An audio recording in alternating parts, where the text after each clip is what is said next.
Hey, everybody. Welcome back to another episode of the Growth Capital Podcast. I am your host, Justin Dixon, and today we've got Amy Bett on the podcast.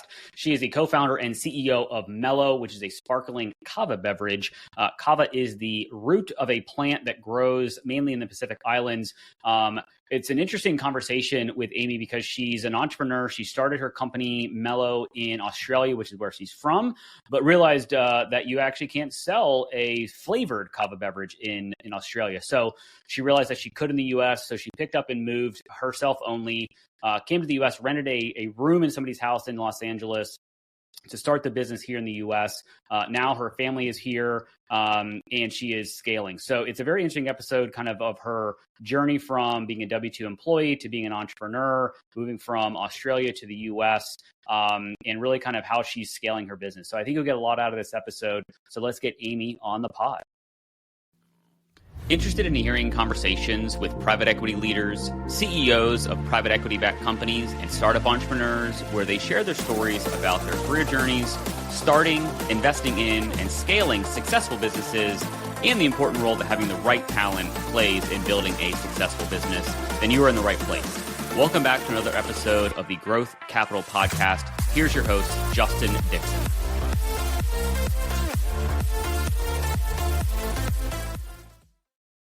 All right, Amy, welcome to the podcast. Thank you for being on.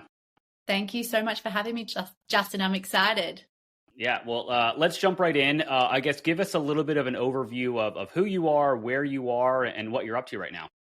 Yeah, sure. So my name is Amy Bett. I'm the CEO and co-founder of Melo, which is a kava sparkling beverage, which we launched here into the States in March of last year.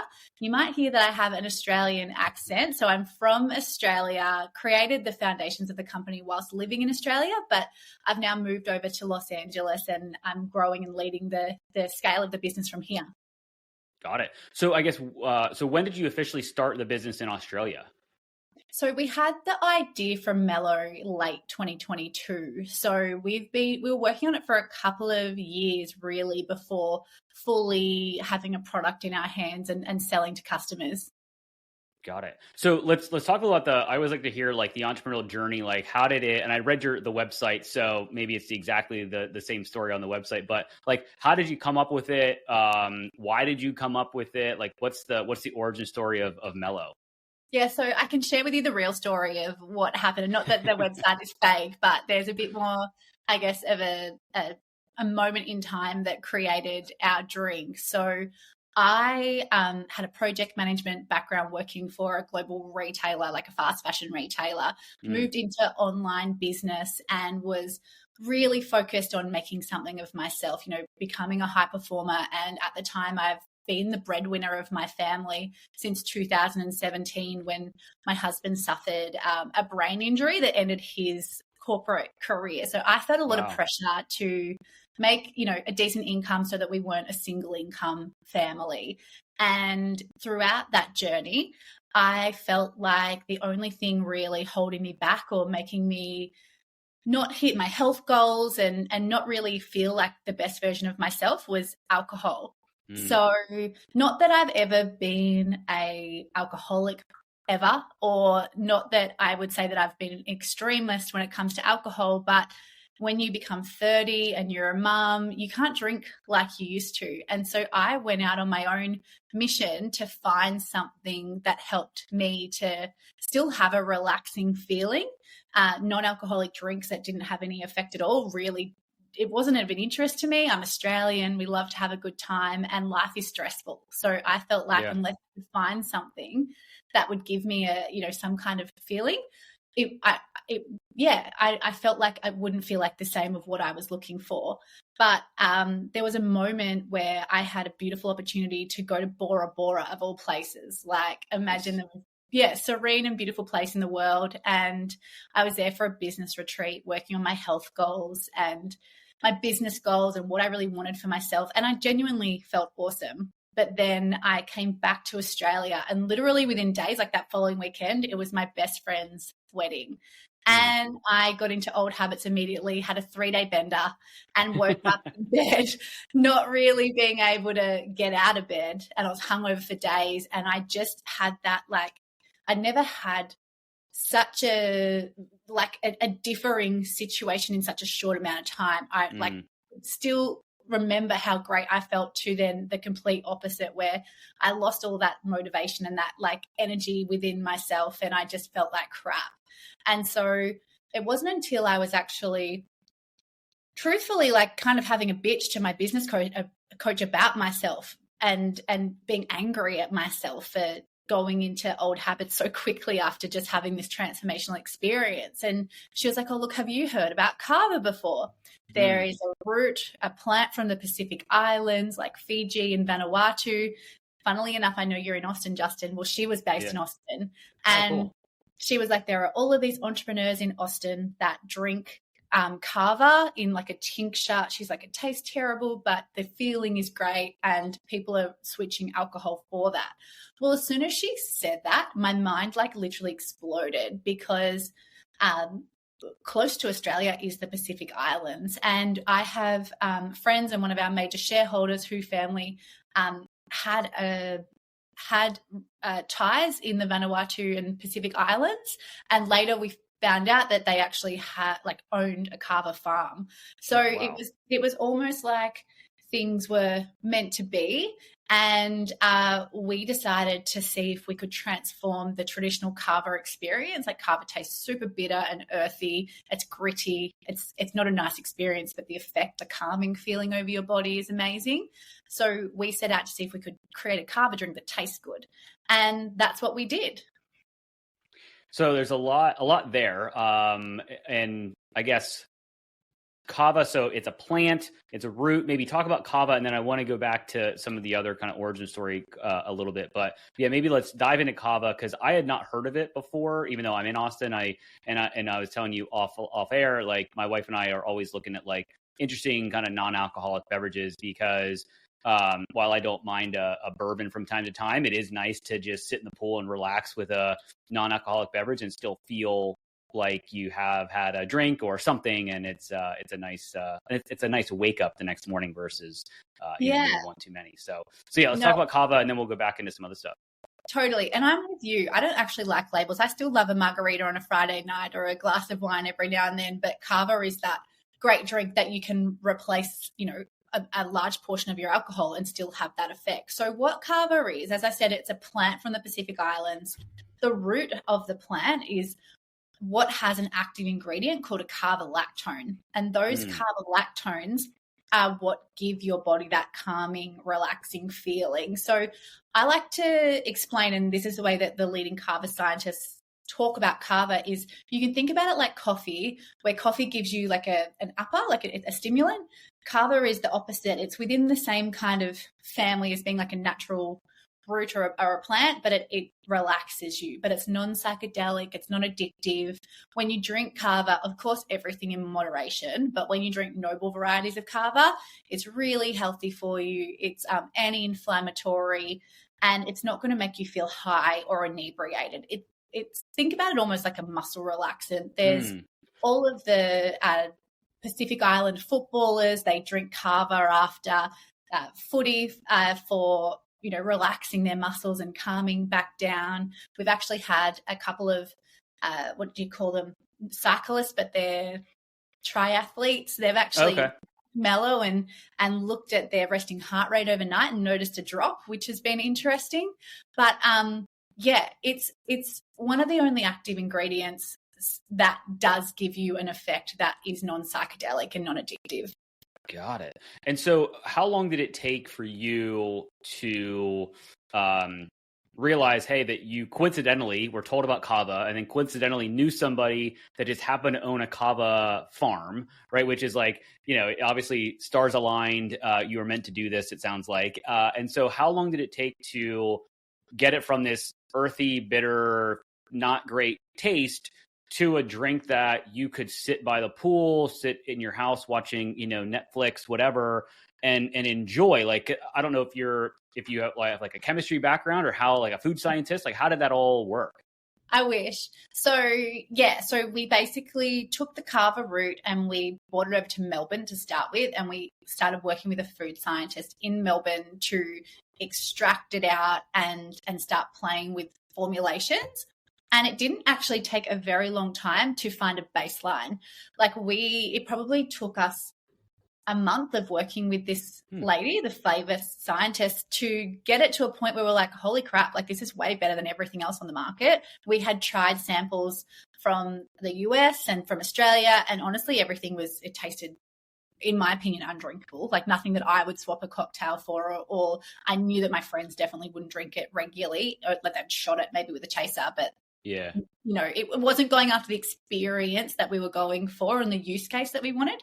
And so once we got it to that point, Australia right now, kava is legal. You can sell it in supermarkets, but it's the traditional way of drinking it. So it's or it's like the root ground up and you add water to it. In Australia right now, they haven't changed their regulations to flavour kava. Australia is a very slow process, and changing any policies takes a really long time.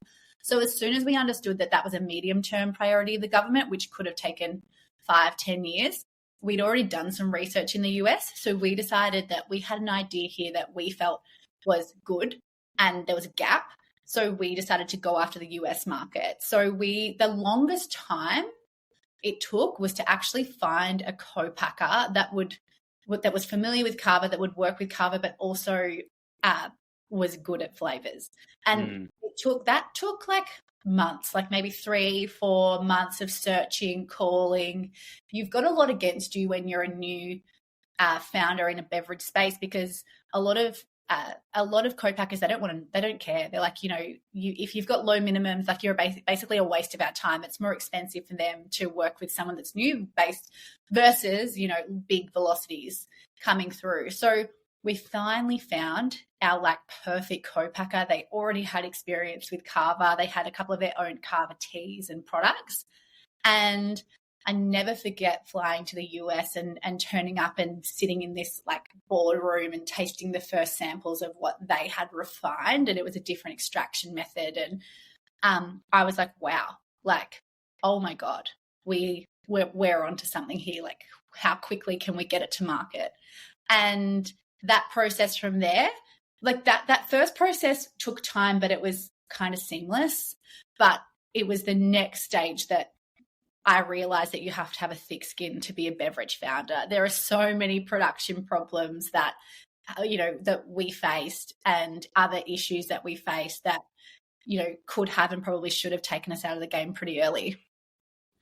And before we kind of get into where are you now, I kind of want to just take a step back if you're okay with it, because you obviously went through a very traumatic family life event with your husband, and to then take another risk to start a business. Like, how did you prepare yourself as a family, as a founder, to, you know, get ready to say, hey, I'm going to quit my job and, you know, I have a steady income, but I'm going to bet on myself that this Melo drink is going to take me from, you know, A to Z instead of A to B. And because most people wouldn't maybe do that, right? So I'm just kind of curious if you wouldn't mind sharing a little bit more about that journey and how there's always it looks like an overnight success, but nothing's an overnight success. You just didn't see the 4, 5, 10 years of struggle and all that stuff. So if you wouldn't mind just sharing, I'd love to hear just a little bit about that, because I think that could be really interesting. Yeah, absolutely. So when my husband had his brain injury, we were both working at the same global retailer called the Cotton On Group. And I was actually, I think, about 7 months pregnant with our second child. Wow.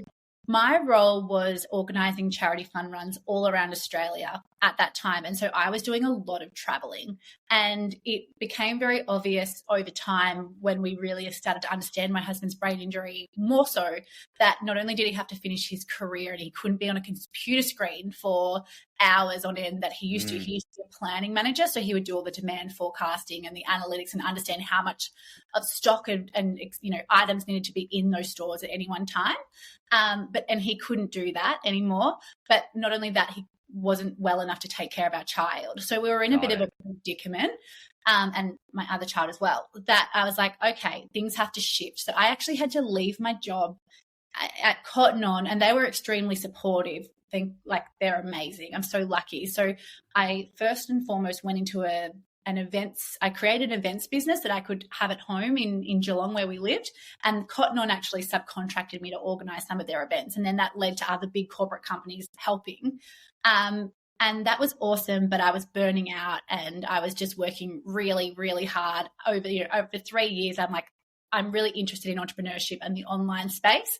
Let's try and I feel like I can create courses and teach. And so I became a certified Profit First professional and decided to teach business owners how to manage cash flow, because that was something I was struggling with as a business owner with my own events business. And so it was a journey. And then I never, ever thought I'd start a beverage company. That really came from a personal need. And I think what allowed me to step into that field, and I guess not only did we start a beverage company in an industry that we knew nothing about, but also to launch the company, I had to move to the United States. And at a time, oh my God, I could cry thinking about it, but I had to leave my family in Australia. Wow. I moved to Los Angeles by myself in March of last year, and to get the business off the ground when it finally launched. And we couldn't afford, because we put all of our money into Melo, we couldn't afford to move the whole family over. And also we were just so unsure about, like, would this work? It's such a big disruption. It's going to take a lot of energy just to move the family over. We made the decision that it would be better for me to move over, rent a room in someone's house and just get to work. And so I would travel back and forth every 6 to 9 weeks. And at the time, my children were 3, 7 and 15, and get the business to a point. Now, my husband and children, or 2 of my daughters, moved over in February of this year. So that has felt like a big kind of full circle moment where my nervous system has regulated so much more, because as you said, like, a lot of people see success, but it is so much struggle. Like, I think we've actually probably been in not struggle mode, because I've always found a way to make, almost enough income that has supported our family to where I almost wanted to, but it hasn't been an easy journey. It's been a lot of learnings and pivotings with, things that have been going on. And I think the way to prepare yourself for that is to just do it.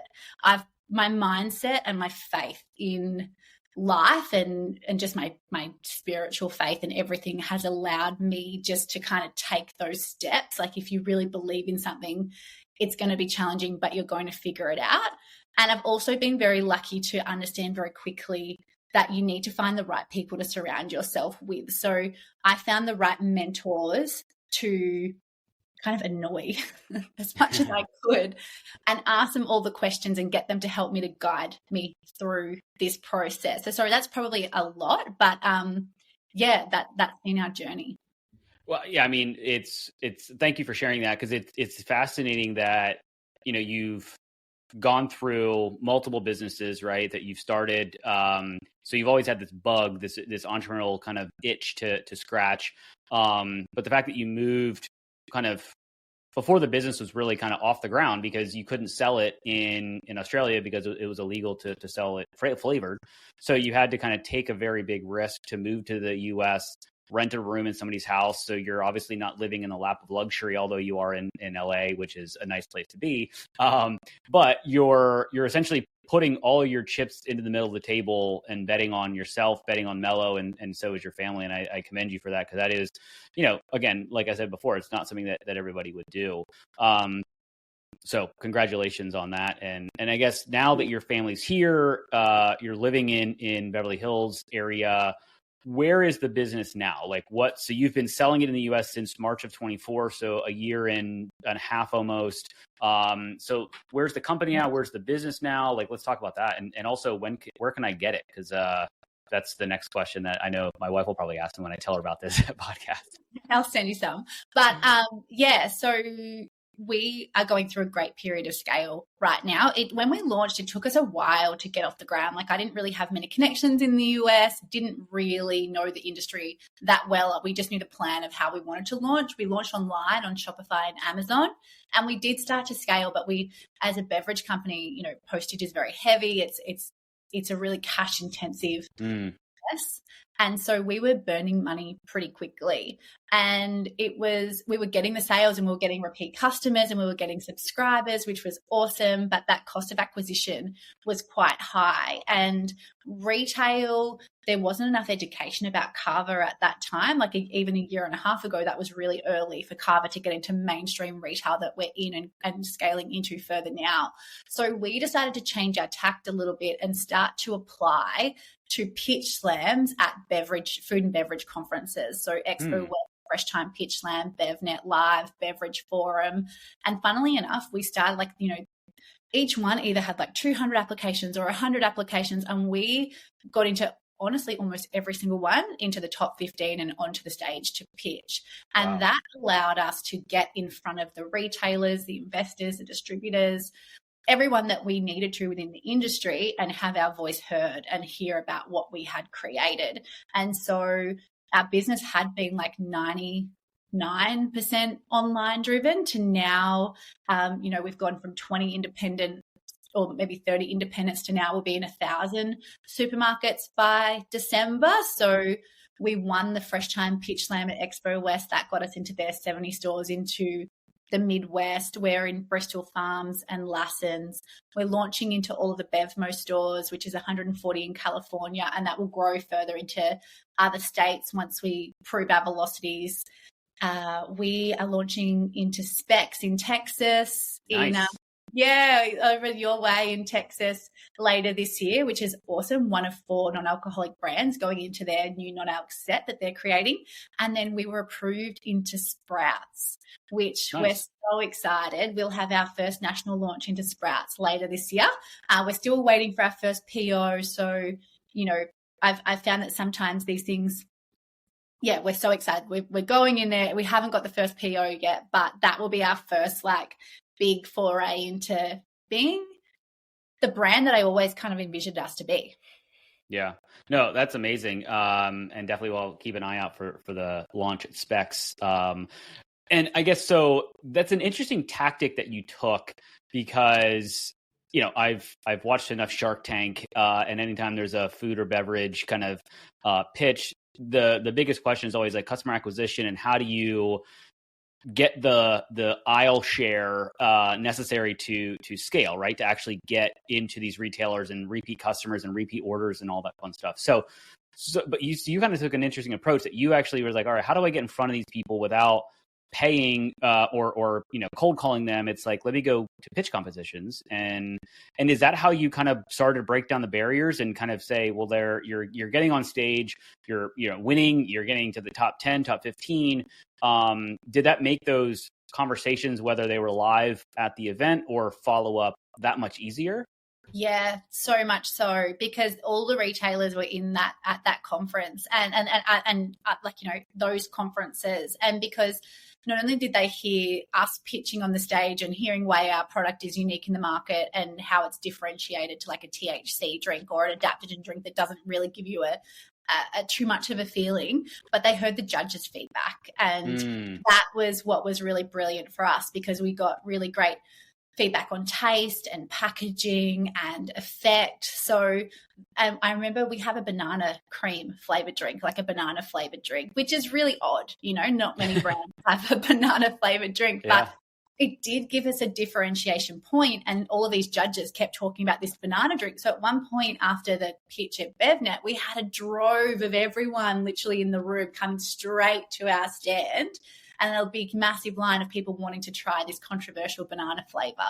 So it definitely broke down barriers and allowed us to have the conversations that we need to have and create that intrigue, because THC is highly regulated. It's been pulled off the shelves in California. It's been pulled off the shelves in Arizona. And I know there's been talks in Texas. I think that's been turned around now, which is great. But there's been a retailer demand for a different ingredient that gives the consumers an effect but isn't psychedelic and is not heavily regulated. And kava just happens to be here now in the right moment of time, and there's more education about kava now to have its kind of time to scale. And so is there any risk of regulation for the THC thing? Because yes, that was a big to do in Texas, and that's not going to go through. But is there any risk of that for kava? Yeah, look, it's going to be really interesting. The biggest problem that we face right now is getting confused or lumped in with kratom. So are you familiar with kratom? No. So I'm not an expert on kratom, so please don't come after me, kratom lovers. But from what I'm aware of, it's kind of similar to an opioid. It's quite highly addictive, and there are kava companies that mix kava and kratom together. Now, can I say that kava will never be regulated? I can't say that because I don't have a crystal ball and I'm not in government. But what I can say is that there's a lot of misinformation about kava creating liver damage, and that is misinformation. It's from a time and place that happened in Germany, where a German pharmaceutical company took highly concentrated pills. They said it was kava, but that the studies were actually never released, and apparently there was a few people that got hurt, or I can't tell you exactly how many people that got hurt from this ethanol concentrated extract. Now, what is true is that there's never been a case of liver damage in the Pacific Islands, where noble varieties of kava have been consumed for thousands of years. And so the WHO and there's leading kava scientists have been working to kind of get rid of that misinformation. Of course, you've got to consume absolutely everything in moderation, but in moderation, noble varieties of kava are very safe to consume. So, and it's non-psychedelic and non-addictive, as I said. So, got it. I don't know why it would get more heavily regulated, but you just never know what can happen in this crazy country called the United States and everywhere else.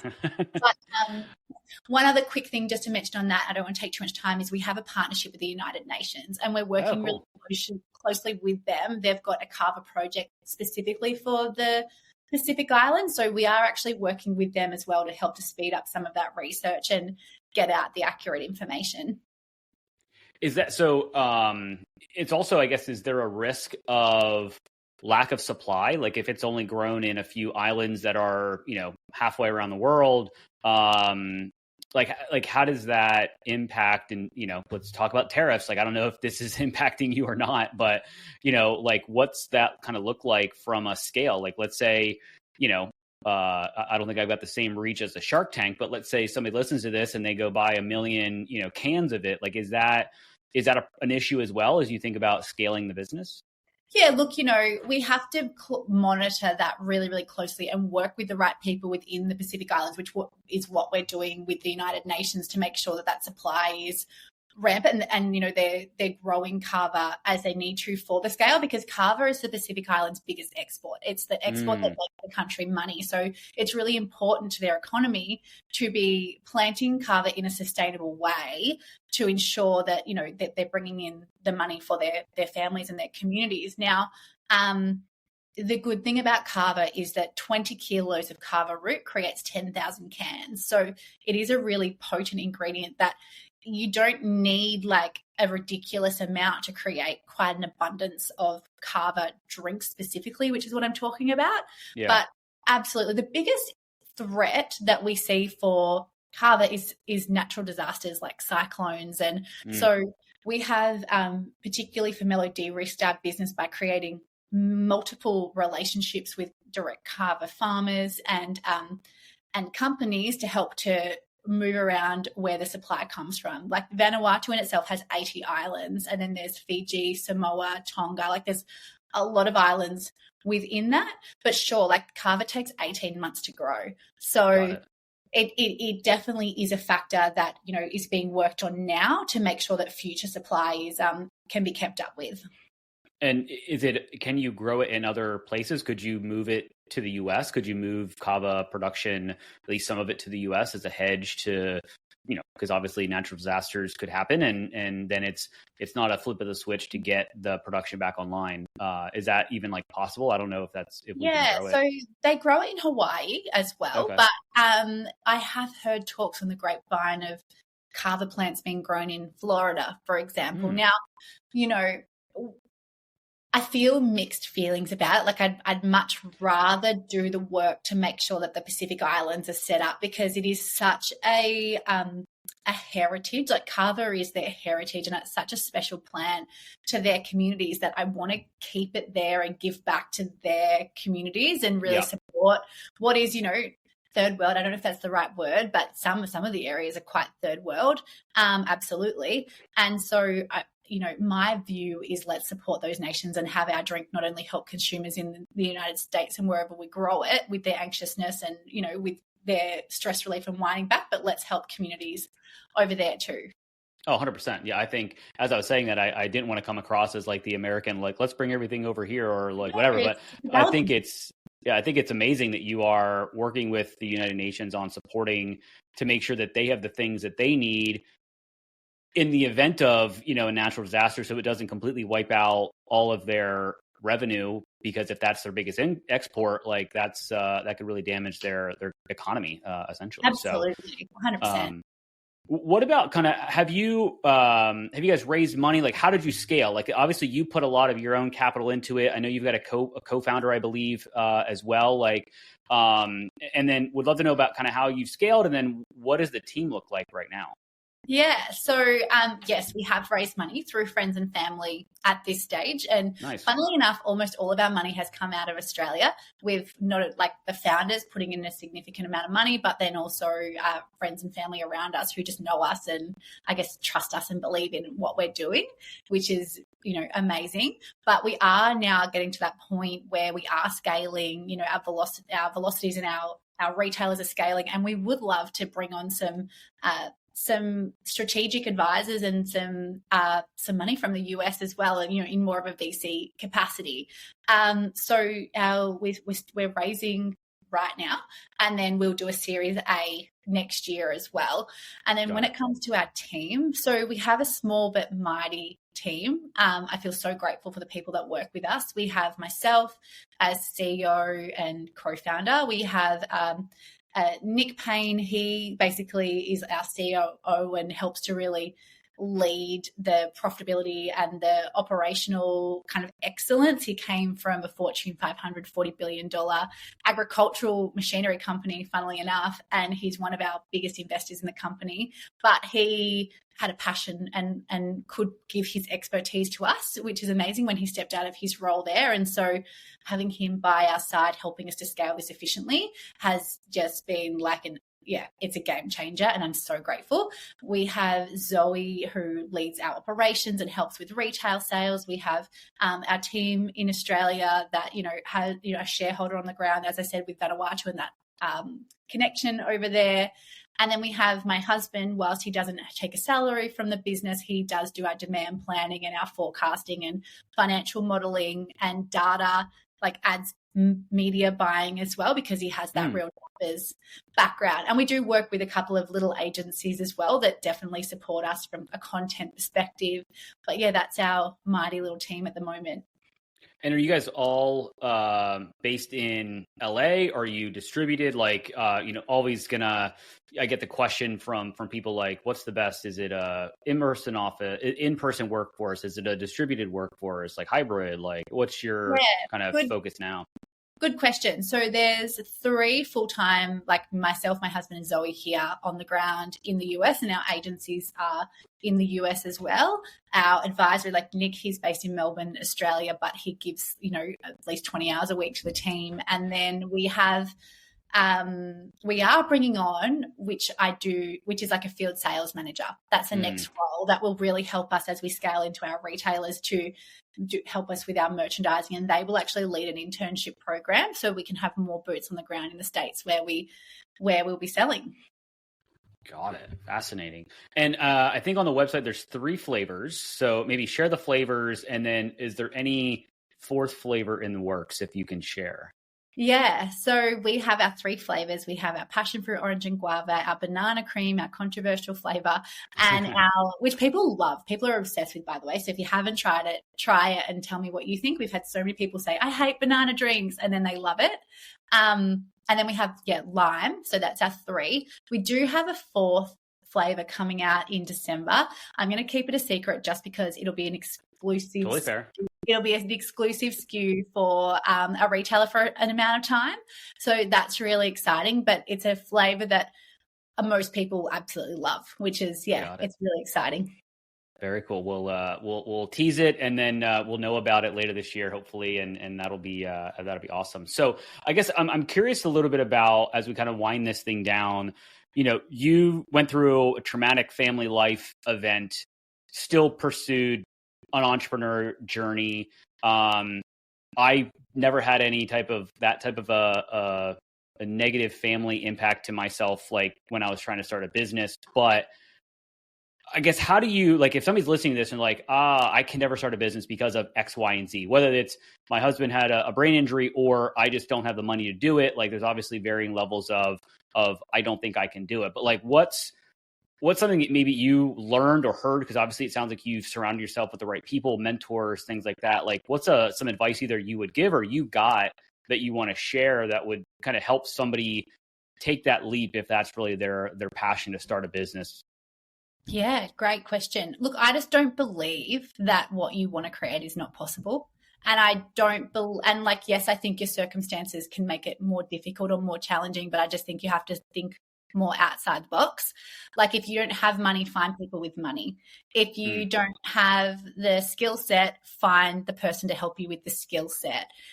There's just, when there's a will, there's a way. And I believe that since I was a really young age. And I think that has always supported me. I do think you have to be a risk taker. Like, if you're not willing to risk everything and, be as passionate about it in the low times as you are in the high times, then I wouldn't start. I think that's probably the most important thing, is you need to sense check your life and think like, what am I willing to lose here? And is what I'm doing worth losing that? Because it can very likely happen. So when I was thinking about my life, I'm like, okay, well, we've invested all of our money into this and family's money. And honestly, we've given up a bigger house. We've given up everything for this. And if it all turns to shit, what do we do? Well, the reality is that we're still very privileged. We have a family, a mum and a dad in Australia that would take us and our family in a heartbeat. And do I have the skills to be able to rebuild and get a job and to, make my family money again? Yes, I do. So in that position, then I don't have much to lose. So yeah, I think there's always a way, but you have to be willing to feel comfortable with what you could lose. And if you're comfortable, then go for it. Yeah, no, I think that makes a ton of sense. And I love that you're kind of all in. My entrepreneurial journey is definitely not as flavorful as yours, because you've done a lot more creative things. Especially, we didn't even talk about you flying back and forth to Australia every 6 to 8 weeks. I can't even imagine you were on the same time zone. You probably just all were flip flopping. But right. yeah. But no, I think it's really fascinating, and I really appreciate you sharing your story. I guess, if we jumped on a podcast, 12 months from now, like, what's like one or two things that from the business perspective you would like to have happen, and then that podcast would be, one to celebrate?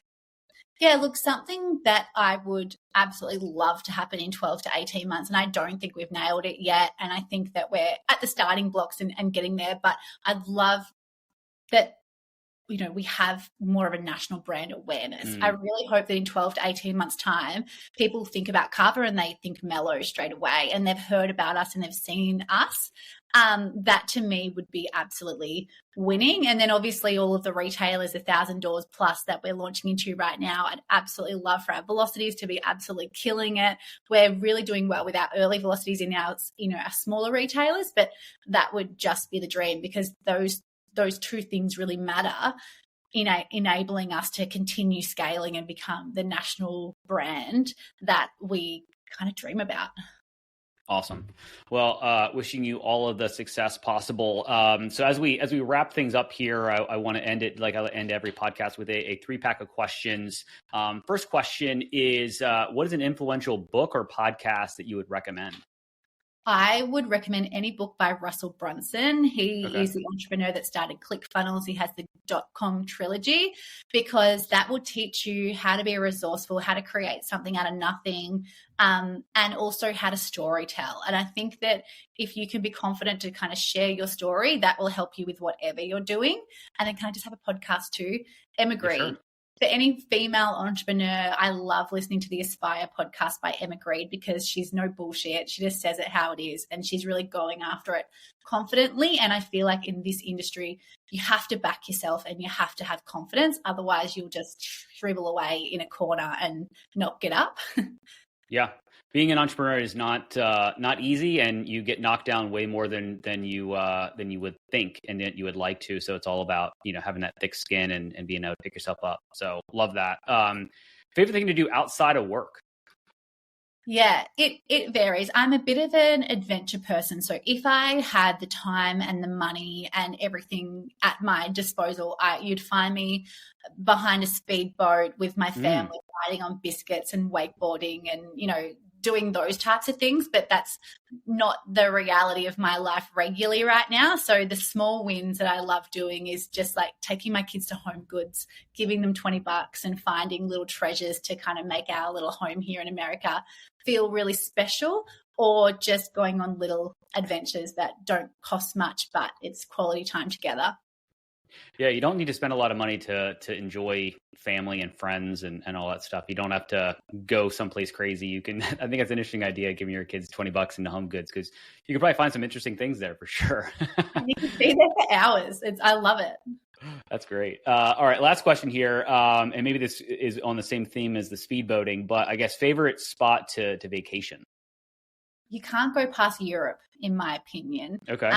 I lived in Europe in 2011 for a year, and I was very privileged to travel around to Spain. And I lived there for a little while in Italy. And I just think it's a beautiful country. It's got beautiful countries. It's got so much history, and I feel really free in Europe. So that's my favorite place to vacation. And of course, heading back to Australia to see family and friends is the best as well.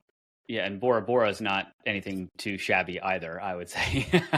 That's definitely been on one of my bucket lists very, very early on. I know a few people that have gone there, and the flight there, like getting there is not easy because it's obviously a very small island, but well worth it from what I understand. So at the time in Bora Bora, there was a lot of Instagram filters going around, and it was really funny that when I was there, if you were to take a photo and try and filter it, it would look worse with the filter than it did in real life. That is just like genuinely amazing. Picture perfect. Yeah. That's great. Awesome. Well, I definitely have to maybe move that back to the top of my list then, I think. This has been really awesome. Amy, I really appreciate the time. If people want to reach out, learn about you, learn about Melo, Kava, anything, what's the best place to catch you? So you can email me. My email is just Amy, AMY, @drinkmelo.co, not .com.co. Or we have our website, www.drinkmelo.co. They're the two easiest ways to get in touch. Awesome. This has been awesome, Amy. I really appreciate it. Wish you all the best, and can't wait for Kava to hit the shelves here or Melo to hit the shelves here in Texas. So definitely we'll try that out. Thanks for an awesome conversation, Justin. I appreciate it. I hope you found at least one actionable insight from this episode of the Growth Capital Podcast, your one-stop shop for insights from private equity leaders, CEOs, and startup entrepreneurs on starting, investing in, and scaling successful businesses, as well as the role having the right talent plays in growing a successful business. It would be greatly appreciated if you would rate and review this podcast. And if you're watching on YouTube, please like and subscribe and drop us a comment so we can expand the audience of this podcast.